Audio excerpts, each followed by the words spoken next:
इस संसार में अगर आप सत्य बोलते हो तो आपका विरोध होता है। क्या होता है? विरोध।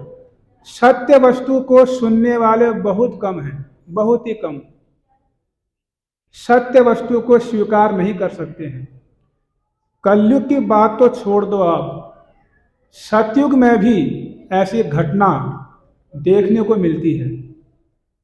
प्रहलाद महाराज जी का आप लोगों ने नाम सुना होगा। प्रहलाद महाराज 5 वर्ष के बालक हैं। उनका कोई दोष भी नहीं है। उनके हृदय में कोई काम क्रोध की भावना भी नहीं है।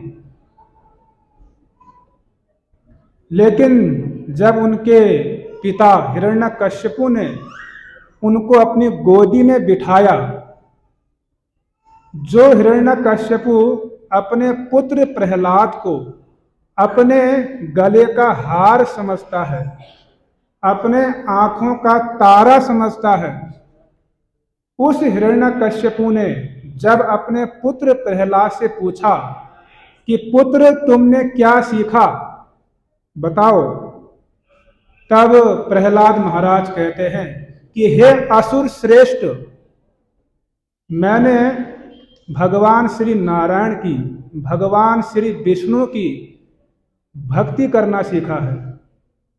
वे ही जो हैं सबके ईश्वर हैं।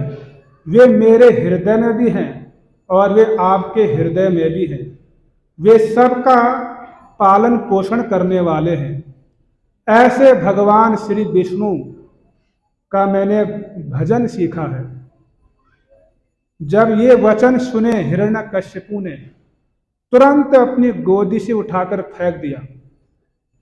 अब बताइए उनका क्या दोष था? कोई दोष तो नहीं था। सत्य वस्तु कहा, सत्य वचन कहे कि भगवान श्री नारायण की, भगवान कृष्ण का भजन करना चाहिए, सत्य वचन।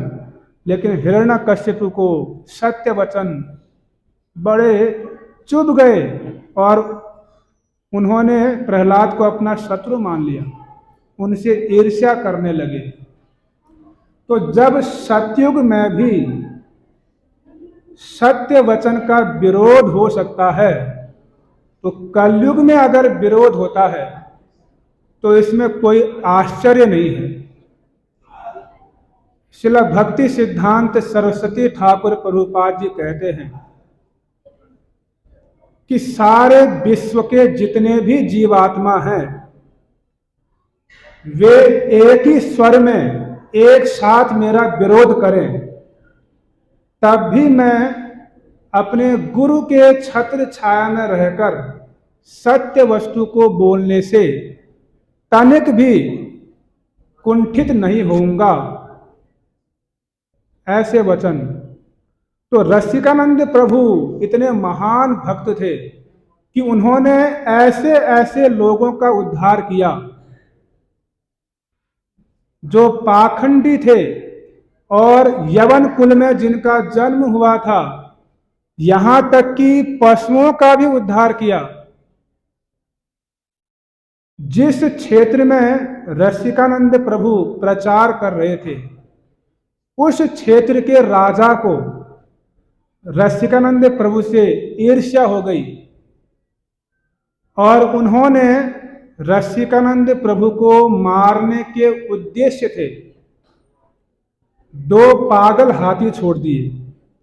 मतलब हाथी को उन्होंने शराब पिलाई और मत्त वाले हो गए हाथी, और जहां पर रसिकानंद प्रभु कथा कर रहे हैं उस ओर छोड़ दिया उन हाथी को। किसने छोड़ा? राजा ने, मारने के उद्देश्य से। और रसिकानंद प्रभु के जितने श्रोतागण थे वो सब भाग गए हाथियों को देखकर। उस समय भारत में ये प्रचलन था, जो राजा होते थे घोड़े हाथी इनका प्रयोग करते थे युद्ध के लिए, शेर का भी प्रयोग करते थे। तो हाथी को भेजा शराब पिलाकर, और रसिकानंद प्रभु ने हाथी को आते हुए देखा और उनके कानों में जो है उन्होंने भगवान के नाम का उच्चारण किया।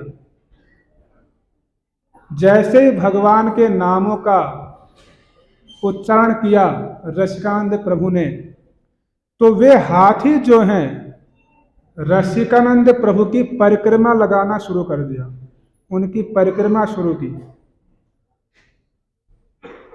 परिक्रमा करने के बाद उनको प्रणाम किया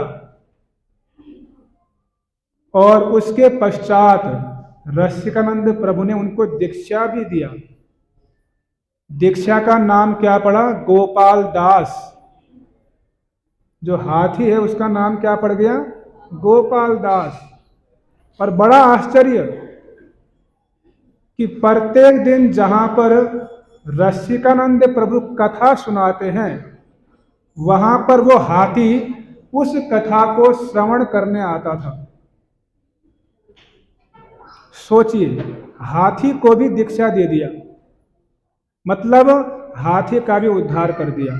और राजा ने जब ये देखा तो वह आश्चर्य में पड़ गया और उनका शिष्य बन गया। और दूसरी घटना उनके जीवन में देखने को मिलती है। एक समय रसिकानंद प्रभु एक दीवार के ऊपर बैठकर भगवान के नामों का जप कर रहे थे। क्या कर रहे थे? कहां पर बैठकर? दीवार के ऊपर। और एक राजा जो है रसिकानंद प्रभु को नीचा दिखाने के लिए शेर की सवारी करके आ रहा था। किसमें आ रहा था? शेर में बैठकर, कि यह दिखाना चाह रहा था कि देखो मैं कितना बलशाली हूं, कि मैंने इतना हिंसक पशु शेर को भी अपने वश में कर रखा है। अपने शक्ति को दिखाने के लिए शेर के ऊपर बैठ के आ रहा है। और दूर रसिकानंद प्रभु दीवार के ऊपर बैठकर जप कर रहे हैं और राजा दूर से आ रहा है। तो रसिकानंद प्रभु ने क्या किया? दीवार को ही आदेश दे दिया, चलो। वो दीवार सही चल पड़े उसके समक्ष।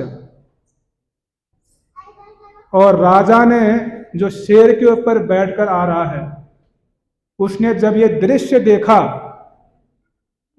तो वो बड़ा आश्चर्यचकित हो गया और भूमि पर गिरकर उसने दंडवत प्रणाम किया और कहा कि मैंने तो जो है एक जीवित पशु को अपने वश में किया है और आपने एक निर्जीव वस्तु को सजीव बना दिया।